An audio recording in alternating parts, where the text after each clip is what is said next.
We don't operate through Amazon or Wayfair or the equivalents over there. It's a direct-to-consumer business. Furniture is the slowest fashion you can get. Virtual reality started with Pokemon Go. Yeah. And now we're in the furniture industry. Exactly. From Pokemon to furniture in your home.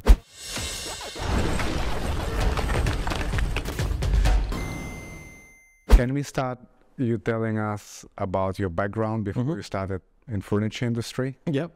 It's a long story, but I'll give you a short version. I started about 25 years ago in the fashion industry.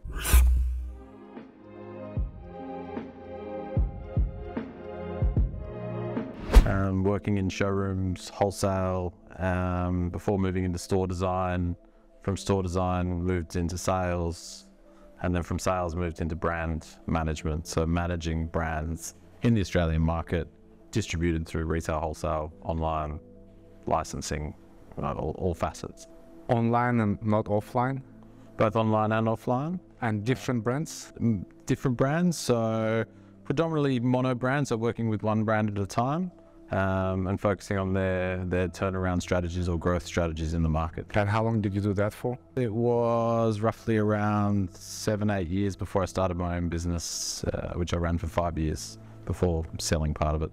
Okay, and your own business was also garment? Also garments, also direct to consumer and wholesale, and that started 6 years ago until I worked for Icon by Design starting 1 year ago. That was about for 5 years? Correct, yeah. And what made you stop that business? Was it just too difficult? Or? Yeah, there was a couple of parts. There was part of the, so it had been very challenging through heading into recession and then moving into COVID. So we had the business for 3 years through COVID. That having a predominantly wholesale business, there were challenges with invoicing to customers and working capital constraints. Coming out the other side, we engaged with another company that was looking to buy that business. We split the business into two parts. We sold one part of it, and then the deal fell through for the sale of the second part. And at that time, I'd been given the opportunity to come and work in the furniture sector, and I was very much looking forward to that change after 5 years of constant battle in the garment industry. How long did you work in furniture industry now? Just gone 1 year. So yeah, it's been 12 months, so now 13 months. It's been a very exciting 13 months, a lot of learning, but there's a lot of similarities you can draw between fashion and furniture in the sense it's seasonal, it's sourcing, it's direct consumer marketing, it's got similar touch points in terms of how you operate a business. So the only difference is probably the size and the speed to market of the product. The speed of the market, like how the trends are changing or how the design is changing? Or? Correct, how the designs change. So from a sourcing perspective and manufacturing perspective, from design to delivery to the customer's home, we're talking similar timeframes between fashion and furniture. I think we worked for about 250 days from concept to customers' fulfillment or into warehouse, and that's a very similar time frame to fashion. So from concept creation with the designers through to warehouse and advertising it to consumers, it's still around that 250-day mark. It can be done quicker, don't get me wrong. It can be done quicker across both fashion and furniture, but it can also be done a lot slower. So yeah, it's very similar in that regard. The design is different, like design is not changing as quick as in garment industry? Yeah, so I think the easy way for me to put it into simple terms, furniture is the slowest fashion you can get. It's we work with much more, people tend to accessorize their houses or buy statement pieces that last a little bit longer, and they'll accessorize with more fashionable pieces that will turn a little bit more frequently. But overall, we work with high quality timber furniture, and these are things that people buy for their homes for 5, 10, 15, 20 years time. So it's not an item that you're going to do as a very fashionable piece. It's going to be something that is probably a little bit more classic, but still a contemporary item that will last in your home for decades. From what I've heard, that was one of the visions is to concentrate on contemporary design, Scandinavian contemporary design, because it's always there in terms of like the fashion kind of doesn't go away. Rather, if you touch latest trends, they kind of come and go. Correct, yeah. So I think for Icon by Design, it's a company that was founded on Scandinavian design. The mid-century modern is a term that a lot of people hear, and it's something that's been popular now for the past, we're coming up to nearly 100 years of popularity. It's got a very good aesthetic for the Australian market. We've got a very relaxed lifestyle, very coastal, and mid-century adapts itself to the look of the Australian home, and it works for the Australian lifestyle. So when we look at a design brief or we start to develop new products, we make sure it fits into that, contemporary timber. Doesn't necessarily need to be mid-century or Scandinavian, but it does need to fit into that kind of solid timber, Australian lifestyle aesthetic that works with our consumer. Do you find Icon by Design is very like Australian-like design, or it's a little bit still unique for the Australian market? I wouldn't say it's necessarily unique for the Australian market. So everything that we're doing at the moment is our own design, developed pieces that we do with our own in-house designers. That gives us an element of uniqueness or exclusivity around our products. That means our competitors won't have the same products, and that's very important in such a small market. But I wouldn't say it's uniquely Australian. I'd say it's modern. Modern is probably the best term to describe the furniture. And you design all products, everything yourself? So in the current process, yes. So historically, I can't speak for the business, but since I've come on board with the business, everything that we've put into market and are developing with yourselves is our own design developed pieces. And from what I know, Icon by Design is relatively young business, about 5 years. Correct. Yeah, I think they're about 6 years earlier in this year. So relatively new. It started with both an online business and a physical store in Sydney, expanding to a second physical showroom location in Melbourne. We doubled the size of that location during COVID as the adjacent tenancy came up, and that's been a great store. All the stores have been great for us. And then the business expanded into the US market just over 2 years ago when COVID kicked in, which I think was a very challenging time because back in those days we had container ships off the ports of Los Angeles for weeks and weeks and weeks. So it's very hard to launch a brand, start to take orders from customers, and then not know when you can fulfill their orders. So I think it's probably fair to say that there was a slight false start with that. But since then, and we've got all the goods in the warehouse, the business is trading very well, and we've got a very high engagement with our customers and a very satisfied customer base in America. And basically it started in Australia, yep. And it's both online and offline. You've got a shop in Sydney and a shop in Melbourne. Correct. And you're doing online, and you're looking to expand? Correct, yeah. So we're currently in the process of looking to expand both into Brisbane and Canberra, so 2 other major cities based in Australia. We're also looking at showrooms in the US currently, so the owners have been back and forth a few times looking in Los Angeles to expand a showroom there. But being a family-owned business, it's about finding the right location, growing at the right rate. There's no board of directors or investors that are needing a return on investment that's going to accelerate the retail footprint. So we're doing it in a controlled, sustainable manner, and it's really about the right locations. And about 2 years ago, you started shipping products to America. You're basically getting a warehouse there, renting it, and then selling it online. Correct, yeah. So we do direct to consumer. We don't operate through third parties. So we don't operate through Amazon or Wayfair or the equivalents over there. It's a direct to consumer business. With that, I suppose the challenge is that you've got high acquisition costs. We're a small fish in a big pond, and the cost of targeting or converting customers in that furniture space is very, very expensive. So we're getting those customers on board. We're bringing them part of the journey, and now the challenge will be to go back and deliver new products to them and convert a second sale. And so that's part of the reason I came on board to join Icon by Design, was to look at that range expansion, merchandising piece, so that we can now, one, go back to our customers. With the very happy customers, we deliver a dining table or a bed to them in these last 5-10 years. So it might be change of circumstance that makes them come back. So they've renovated, they're moving house, they've bought a holiday house. Those are part of the reasons they come back to us. But with the new product and expanding ranges, we're able to continue to talk to our customers and educate them in terms of how to furnish their home and what they can do to come back and buy from us again. What are the reasons you guys selling directly to a consumer and not using like a Wayfair or other marketplaces, because it would be easier or quicker start? Is there like some sort of a company policy or strategy? Or Not that I'm aware of. I suppose since I've come on board, the business has got an established direct-to-consumer model. It doesn't go through third parties.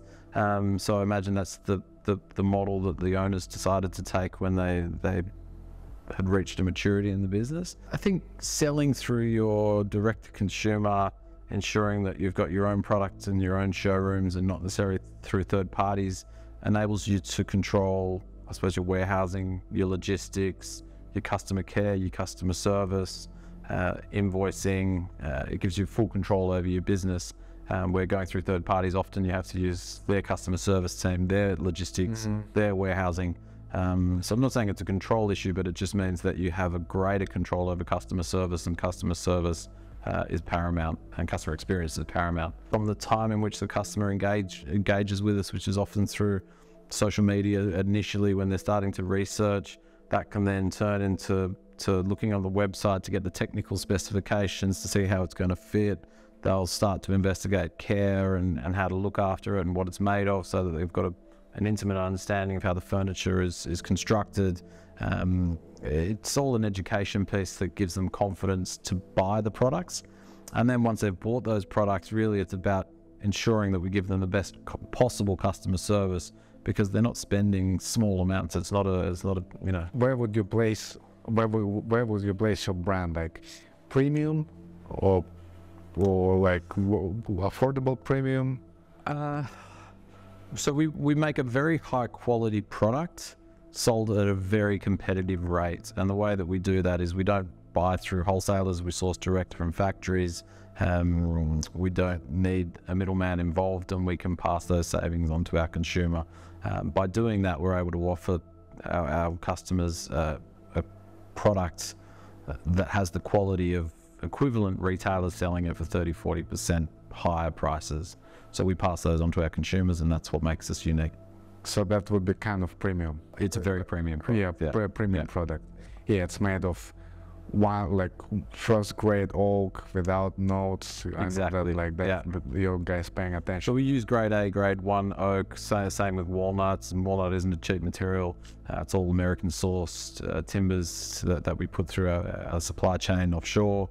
And we've got a very good QC inspection. We do 100% QC on all of our items. Woodconcept does this, and we get very comprehensive QC reports that we know that what we're bringing in is of very good quality. And this is really important in the US market, where we don't have our own warehouses. We can't pop over there to have a look at how the product landed or if there's any issues with it. So when a container of product arrives in the US, we need to know it's 100% quality before it gets sent to our customer. Yeah, because if there is anything wrong, the transportation cost is just super high. Correct, yeah. So it's that final leg, transportation cost that you're talking about. And as I say, customers aren't spending a small amount of money. It's not a t-shirt or a polo shirt or a shirt. They're spending thousands of dollars on something they want to last for decades.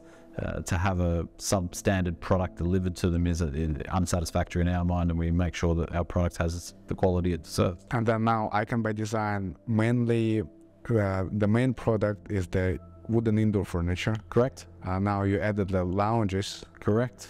And the rug. Rugs is coming, yes. So we'll be introducing rugs partway through this year. That's part of the range expansion. So if I look at the journey since I've come on board, we've started to exit some of the more traditional lines or lines that are starting to slow in sales. They're becoming less relevant in the market. So we're looking at the fashionability of that product and whether it is still relevant. By removing those, it gives us space in our stores to introduce new products. So we're introducing more fashion-based product to replace those. So we exited a range of beds, and we're introducing a new range of beds to replace that. That then sits back with a more contemporary dining table that we introduced that had commercial success. So we know it's a successful silhouette and our customers embrace it. So that enables us to deliver more on top of that. We've got additional sofas based off the success of the sofas and armchairs we've had. We've got one in at the moment. Second one lands next week. And then we should have a third one landing around September, October of this year. So again, that's part of the range expansion. And then we've had customers coming to us for rugs for a period of time. We had a trial period of putting rugs into the stores and selling those through the online business, and it was very successful. So we now need to make sure that our rug collection has the same principles, guiding principles is our furniture. It must be handmade, it must be high quality, it must be made at the best quality factories and the equivalent, if not better than what our competitors are using at a much higher price.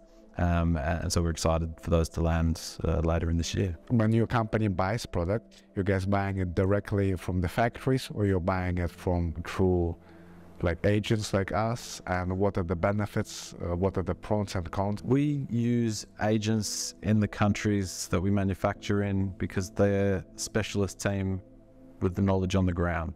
So we wouldn't have been able to produce goods in Vietnam had we not had an agent that could help us through that process, for multiple reasons. One is we can't be at the factory all the time understanding the small variances and problems that go on with it. As I explained, furniture is a highly engineered product that takes a lot of skills and a very specific skill to make good quality product. And having an agent that can be in the factories every day, every week, helping develop that product is invaluable, because otherwise we'd have to have somebody over here living in the country doing that process. There's 100% QC. As I say, the products that we sell are extremely high, relatively high price, and having somebody inspect every single item before it goes into the cartons, and even the cartons going into the container, is invaluable. One faulty dining table, can cost a customer thousands, can cost us hundreds, if not thousands, plus freight, plus everything else, plus reverse logistics, plus complaints. So just being able to engage a customer, an agent that you trust in the market, that has that expertise, has that knowledge, just gives you peace of mind and lets us know that our customers will end up with a good product at the end of it. And do you use agents in all the countries? Vietnam, China, India? Yes. So we use agents for different purposes in each of the countries. So in China, they operate as we work direct with the factories, but they operate as the agent that facilitates QC, shipping, production planning, and invoicing within that market. Woodconcept, obviously, we use in Vietnam, and at the moment we use you for direct sourcing. You introduce to the factories, you help us get the right goods in the right factories, which isn't all new for us. You make sure that the testing's been done and everything is compliant, which is specifically relevant for the US market or highly relevant for the US market. And you just make sure everything gets on the water and shipped on time, which is the hardest thing to do. You need boots on the ground to make sure that's happening, and that's the benefit of that. In India, it's slightly different. We direct source from the factories, but we have a QC agent that inspects all of those goods prior to shipping and makes sure that they're of a high enough quality that our customers and we expect and demand. And it's also a new category for us, so we want to make sure that we've got, again, 100% QC, and that everything is getting shipped is of the highest possible quality. How does it work when it comes down to the product development? Do you guys have a plan, like, okay, for 2023, we would like to add this many collections, we want to add lounges, we want to add rugs, or it's changes as you go? Is there any plan, or just... There is a plan, and we're tracked out now for another 12 months. So I think the challenge when I came on board was, I suppose, a contracting market. So we'd had quite optimistic forecasts in place. We'd gone through significant growth over the past, since conception. And obviously when you put those forecasts in place and you look forward, you purchase to those forecasts. But what happened was, as it came out of COVID, everyone had finished decorating their homes. They wanted to go out for dinner. They wanted to buy new clothes. They want to travel overseas, and the furniture sector as a whole slowed. So we ended up with not an excess of inventory, but enough inventory that meant that we didn't need to go out and purchase more. So where that left us was we needed to trade through that inventory. That gave me enough time to come on board. As I say, from a finished design to delivery to customers, 250 days, I've done about 350. So it hasn't given me a great deal of time to bring products in, but they're starting to come. So as I say, we've got one landing this week. We've got another 2 suites of product arriving in 3 to 4 months. We'll have a replacement or resourced or updated version of what we're working on as well coming in a bit after that. We're looking for new dining chairs, so we know that we've got a customer that wants a more accessible price point in dining chairs, so we need to bring that in. And there is obviously a plan moving forward for more range expansion, but I think we'll keep those cards close to our chest. What is your role in Icon by Design? Yeah, good question. So being a small family business, it'd be nice to be able to put it into a small bucket, but it doesn't occur that way. So I think the easy way to explain it is it's looking at growth. So I'm looking at range expansion. So that's the product and merchandising category piece. Looking at our retail business and how we can trade our retail business better. So that's optimization of retail stores, and then also the incremental business we can get through those, whether it be through a trade program of selling to businesses. And then we also offer an interior design service for people who are moving home. Happy? We do, yeah. It's been very successful, so that's come into play. And truthfully, when it first came in, we weren't able to keep up with the demand, which is a great problem to have.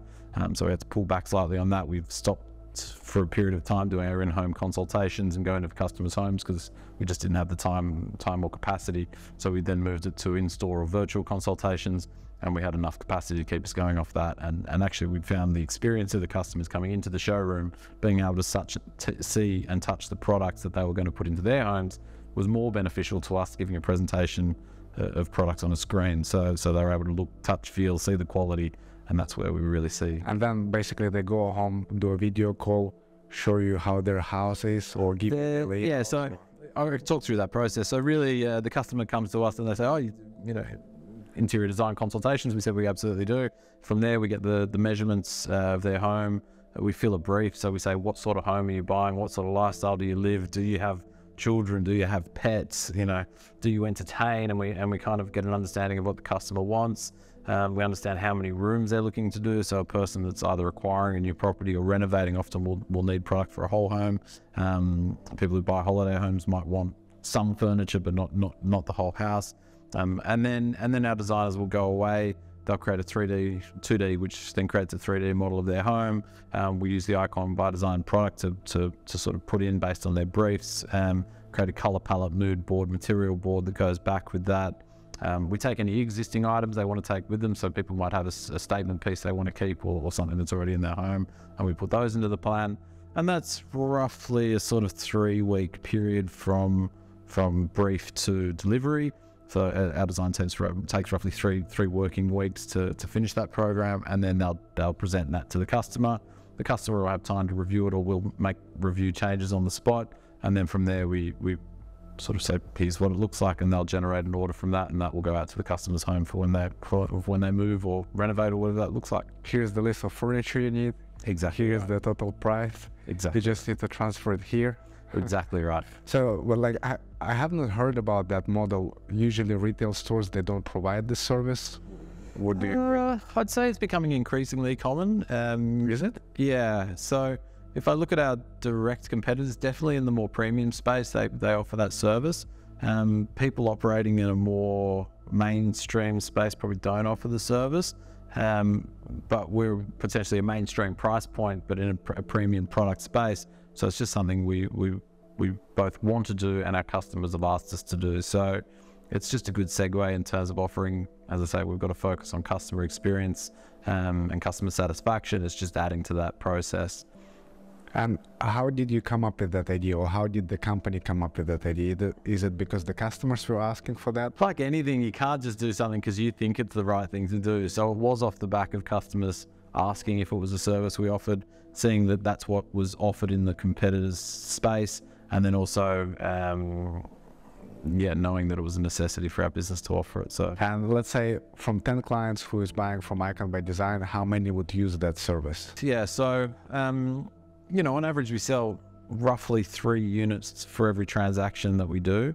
It sounds like a strange number, but if you sell a dining table, you might often sell 8 chairs with it. But sometimes you might just sell a coffee table. So we've got everything in between. But on average, it'll be three units. So that's not answering your question.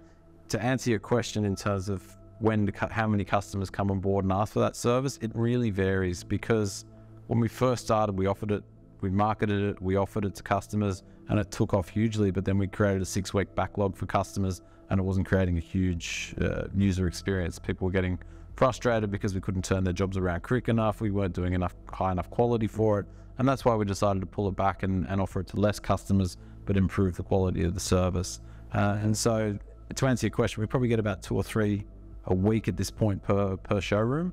And that's quite a nice level to be at. we can definitely offer more, but then the quality of that service may diminish, and we don't want to risk that. And then you would choose a customer who's buying a lot of products.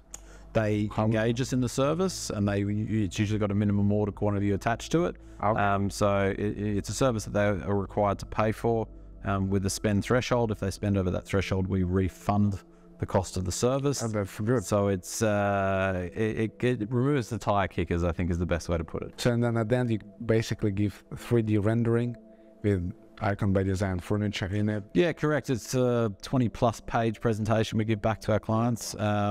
Starting with the materials and mood boards that we've been guided to give them, that covers everything from, the sort of soft furnishings they'll put in their house that they'll acquire or already have, to Dulux colors that they'll be able to paint their houses with, to flooring that they might have already chosen to put throughout the property. From there, we obviously create the renders, and I give them both a 3D representation. So we're able to create it. We can do two things. We can either show them the 3D and do that virtually online or on the computer, or we can take stills of those 3Ds and put those within the presentation, as well as overlay that with the 2D models that we do. And then from there, it gives them a detailed breakdown on what products we think they should do by each room, as well as a written quote at the end of that, letting them know how much that's going to cost. What other services you make or provide in a different way, which highlights the difference between you and other furniture brands? It's probably the trade program is a big one that we've been operating on. So we've always had a trade program in the business, but we've now got dedicated trade managers working in each of the showrooms to make sure that we've got our sort of B2B trade customers being looked after directly, as opposed to going through a customer care line and being looked through by them.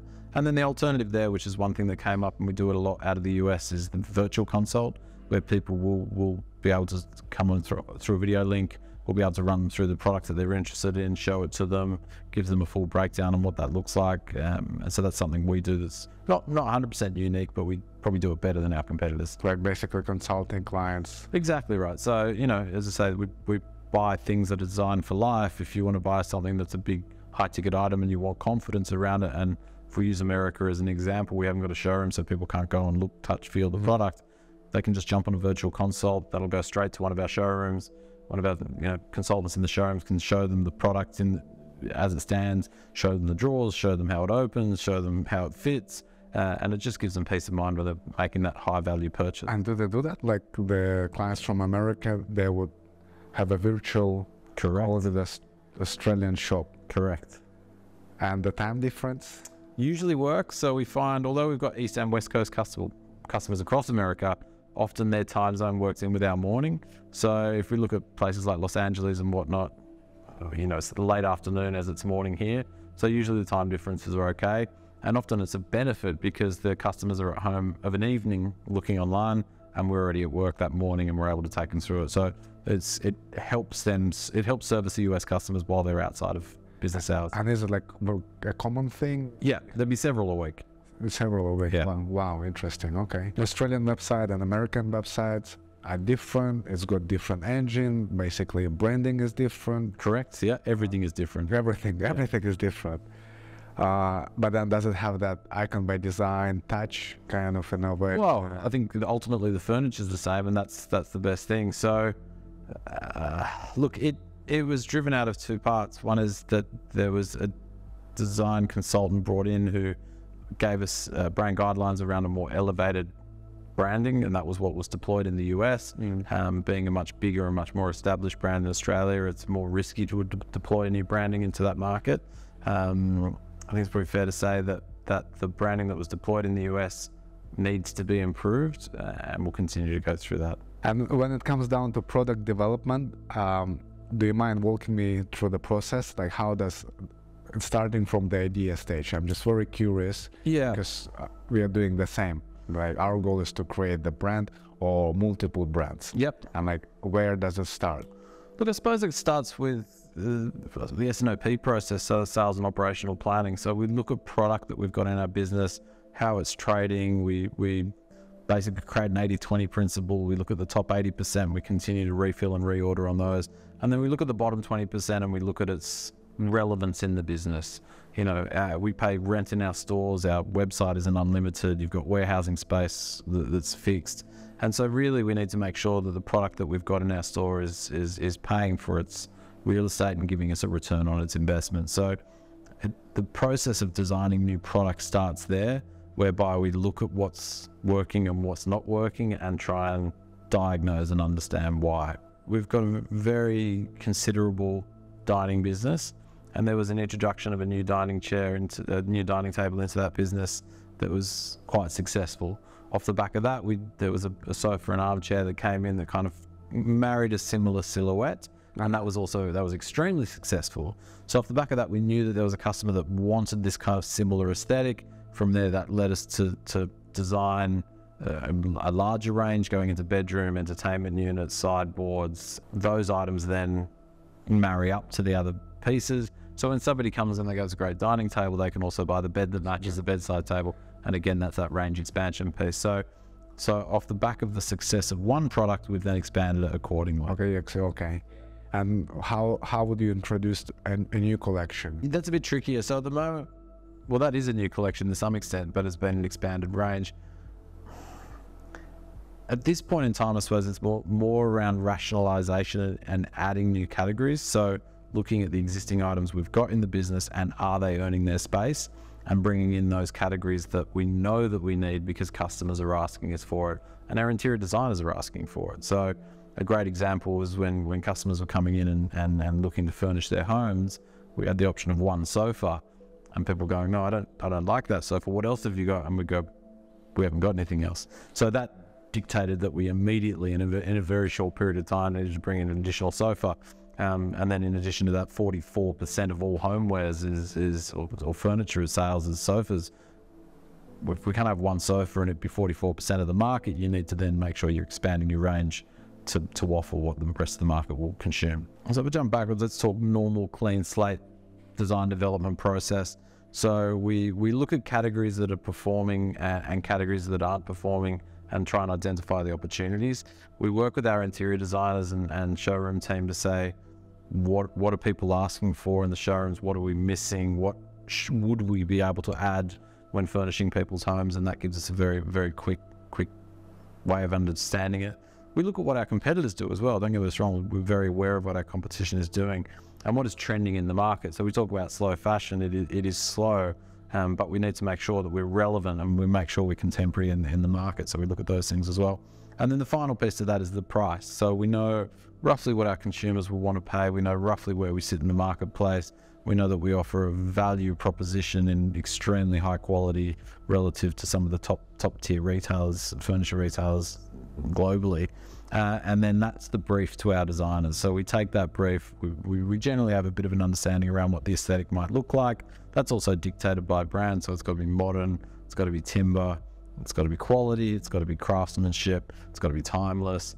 And then our designers will come up with some concepts from there. Usually what we try to do is, say as an example, if we're coming up with a sofa idea, we'll get them to come back with less developed but more concepts that gives us a broader range. From there we can hone in on specific concepts and start to develop those further. From there we go to create a quote pack. The quote pack, we would then work with ourselves to develop that product with the supplier. From there they come up with the shop drawings, the ones that they use to manufacture. We'll go to prototype stage. From that prototype, there might be some reworks, there will always be reworks, I should say, because there's always things that need to change. And then once we've got a prototype that we're happy with, then we push forward to production, from which they create a pre-production sample, and once that's approved, then we push through bulk production. Traditionally, what we'd do is we'd bring in the pre-production sample, so prior to production, we'd probably have about 8 to 12 weeks that we could bring that product into Australia. We'd take that pre-production sample, we'd shoot it, both in product photography and lifestyle photography. We'd put that on the website. We'd know that we'd have a date in which those goods would leave the factory, and then we'd put it on what we call a pre-order model. So Icon by Design is slightly unique. We offer a two-price system.